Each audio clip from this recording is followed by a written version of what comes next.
श्रीमहिषासुरमर्दिनी अष्टोत्तरशतनामस्तोत्रम्। ॐ महत्यै नमः। ॐ चेतनायै नमः। ॐ मायायै नमः। ॐ महागौर्यै नमः। ॐ महेश्वर्यै नमः। ॐ महोदरायै नमः। ॐ महाबुद्ध्यै नमः। ॐ महाकाल्यै नमः। ॐ महाबलायै नमः।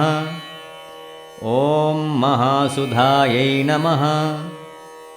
ॐ महानिद्रायै नमः। ॐ महामुद्रायै नमः। ॐ महादयायै नमः। ॐ महालक्ष्म्यै नमः।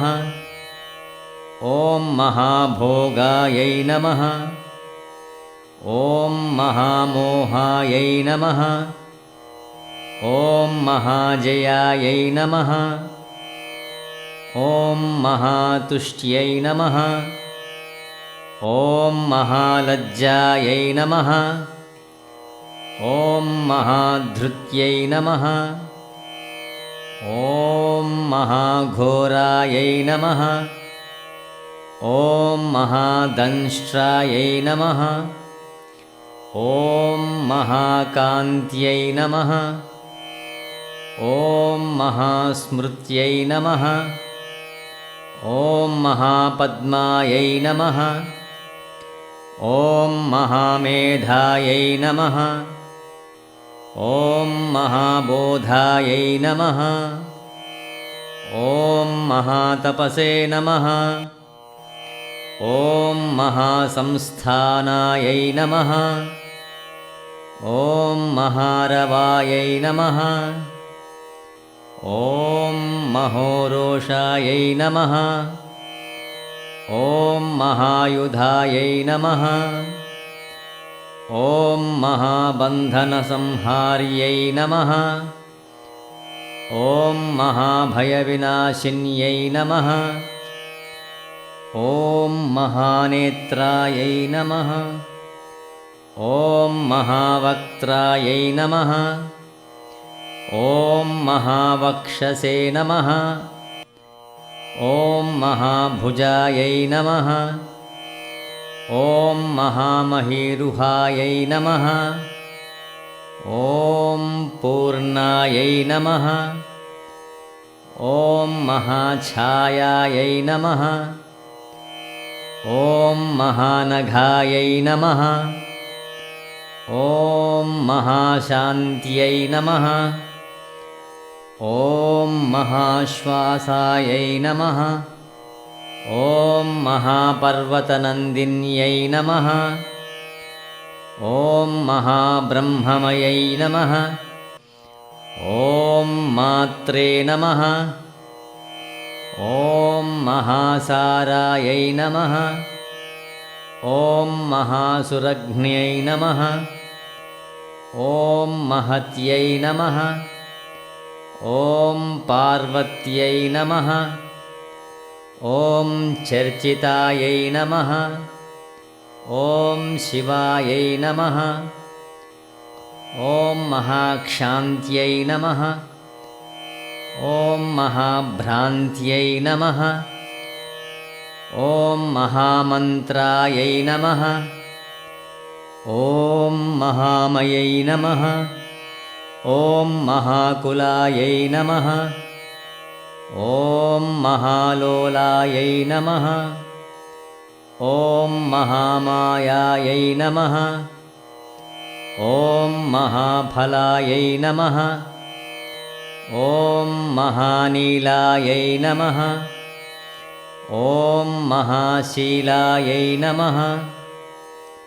ॐ महाबलायै नमः। ॐ महाकलायै नमः। ॐ महाचित्रायै नमः। ॐ महासेतवे नमः। ॐ महाहेतवे नमः। ॐ यशस्विन्यै नमः। ॐ महाविद्यायै नमः। ॐ महासाध्यायै नमः। ॐ महासत्यायै नमः। ॐ महागत्यै नमः। ॐ महासुखिन्यै नमः। ॐ महादुःस्वप्ननाशिन्यै नमः। ॐ महामोक्षप्रदायै नमः। ॐ महापक्षायै नमः। ॐ महायशस्विन्यै नमः। ॐ महाभद्रायै नमः। ॐ महावाण्यै नमः। ॐ महारोगविनाशिन्यै नमः। ॐ महाधारायै नमः। ॐ महाकारायै नमः। ॐ महामार्यै नमः। ॐ खेचर्यै नमः। ॐ महाक्षेमङ्कर्यै नमः। ॐ महाक्षमायै नमः। ॐ महैश्वर्यप्रदायिन्यै नमः। ॐ महाविषज्ञै नमः। ॐ विशदायै नमः।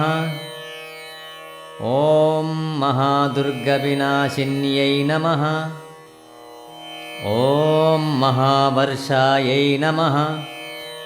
ॐ महातत्त्वायै नमः।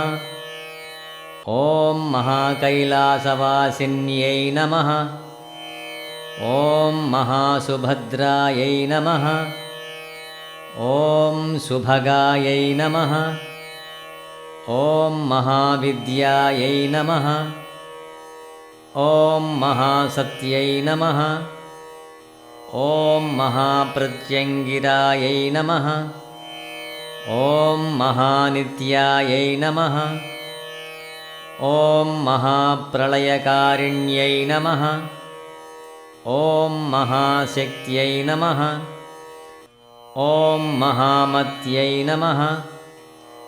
ॐ महामङ्गलकारिण्यै नमः। ॐ महादेव्यै नमः। ॐ महालक्ष्म्यै नमः। ॐ महामात्रे नमः। ॐ महापुत्रायै नमः।